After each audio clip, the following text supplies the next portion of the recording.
Tina Baker, and we're going to be doing some chair exercises today. If you can get outdoors into a bit of sunshine, you get some free vitamin D3. So we're going to do lots of 5-minute sections. So the fitter you are, the more sections you can do. The first one, even as we're sitting here, sit tall in your chair. The cat will join us as her schedule permits. And just gently roll the shoulders back. So this is something you can do sitting on the sofa, in front of the telly if you're a bit bored, and then gently bring those shoulders forward. So anyone who's got a shoulder impingement or a frozen shoulder, just do what you can do. So lotion is motion, says the physio who I works with. So even tiny little movements just lubricate the joint. If you think your joints have got WD-40 in them. So let's just do a little flamenco circle into the wrists. If you do the full half-hour program, we'll be using weights or bands and things like that. You don't need anything. Most of it will just be full body. So we're going to sit really tall and draw the leg up, hold underneath the leg and do that same circle for the ankle joints. And then circle the other way. So make sure it's just the ankle, not the knee at the moment. And then change sides. When you bring your knee up, we're also stretching your lower back.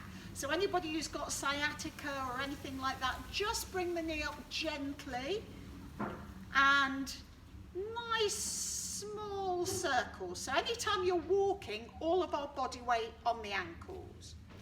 Hands on the thighs, chest stays up as we gently lean forward and back. So I'm slightly stiff today, so I'm not going to go all the way down. If you've been gardening, you might feel your back stiff. If you've been sitting down more than normal or walking more than normal, all of our lives are very different at the minute, so your body's adapting. Sometimes it takes us a little bit longer to adapt. If you hear the creak, crunch, crunch, crunch, crunch, crunch, creak, like a rusty door opening, don't worry too much. So what happens is that your body can make all sorts of noises, particularly the older we get. As long as there's no associated pain, we're fine, honestly. So you're in charge of your body. You know what it feels like. You live in it 24 hours a day.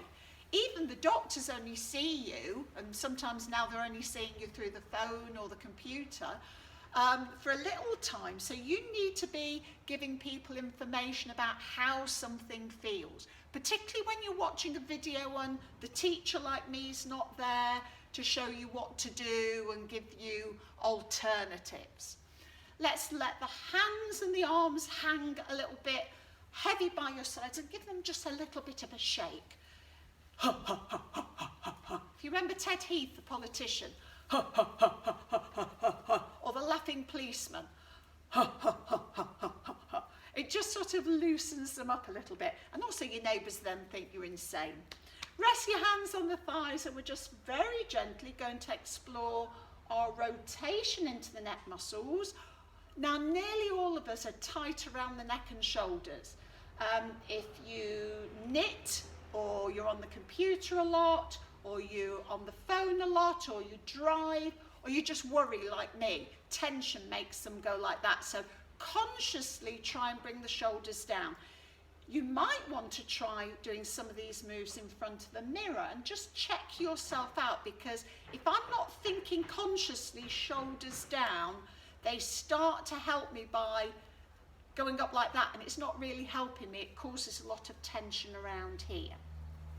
So feet flat on the ground, really press into the ground, and we're going to wiggle the fingers for a bit of mobility into the fingers, and then we're going to pretend we're playing the piano to one side and play the piano down to the low notes, up to the high notes, down to the low notes. So the more range of movement you add here, you'll start to feel the sides of your waist kick in, the oblique muscles, and that's the mid-back area.